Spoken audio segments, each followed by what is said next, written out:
It's a very good point that the speed of change is higher, is faster if you take the corporate route than the parliamentary route. I mean, here's a good example of it, Alex. Last week we saw the ABC publish very heinous accusations of racism against Alistair Clarkson, the former coach of Hawthorn in the AFL. Mm-hmm. Now, these allegations are untested and made by anonymous people, and yet they've caused enormous damage. Now, there was a time not long ago when that sort of publication would have sparked widespread criticism.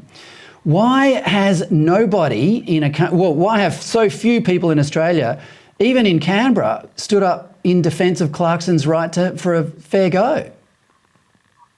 Yeah, and look, it's a great point. I mean, really, what we're seeing is the next stage of the Me Too movement, really, aren't we? I mean, it's the same sort of bold accusation that was thrown around in that context that really is not the sort of thing where we've got courts for this sort of stuff. We've got the presumption of innocence, which is a long-standing tenet, and none of that seems to matter anymore, and it doesn't seem to be ground that people want to tread across. Look, I think once again it's because of the nature of the subject matter. I think people tiptoe around it, unfortunately, which is a real shame. They certainly shouldn't, and I don't know. I think we need to give rise to a generation of political leaders, corporate leaders that can look through this. And as I said the other day, I think we were talking about it on your show, the need to just brush off the name calling. I mean, the other week in the chamber, I was called all sorts of names by Senator Lydia Thorpe, and so what? I mean, I don't care. I mean, the chamber dealt with it, the rules dealt with it, and we move on. And exactly, it sticks and stones. The way we have to be. It sticks and stones. Brings us back to the point you were going to make earlier. How can ordinary Australians fight back against all this stuff, Alex? Well, look, I mean, there are a whole heap of things. I think understanding it is the first one. I think some of the things we've talked about there about understanding what's happening every time you turn on your TV, the fact that you are getting pushed in a certain direction. So making that connection, I think, is the first thing. But speaking up about it, and that includes just in social settings as well. And I think we need these voices of common sense everywhere in our world. We need people running for local councils. We need people on the medical boards, on the law society boards, on the teachers' boards, on the school boards.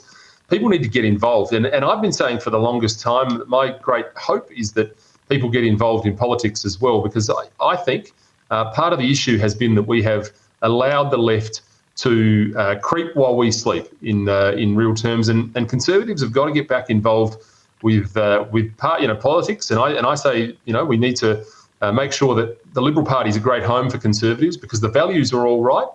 They're all perfectly sound, and they're all fit for purpose. We just have to make sure that we're making sure there are people involved there who can prosecute that case and who will stand for them without fear or favour. There are lots that do. But like anything, like any good war, you always need reinforcements. Yeah. And if people are really serious about these matters, they need to put their money where their mouth is and get involved in politics. Well, I'm sure that you've discovered this to your surprise on occasions too, Alex. I mean, quite often when I gently push back against people who are trying to make woke assertions in my company, if you do it civilly, you do find it's quite possible to persuade people, isn't it? Yeah, look, it really is. And it's a natural progression, particularly when kids have been force-fed some of this nonsense since school age through universities and then into their jobs in the corporate sector, where all they're dealing with is diversity targets, where they should be looking at, billing targets. You'd expect that being surrounded by things like that all your life and being told you're a victim would rub off, and it doesn't take much. And certainly you're not going to get there if we don't try. And look, it's a long road, and no one's suggesting that. The left have been at this for decades, the long march, as we said very early on in the piece. But if we don't start, it's like the old thing about when's the best time to plant a tree. It was, a week ago, yesterday. Exactly. We've got to do that with politics as well. Otherwise, we're chopping down the forest, Fred.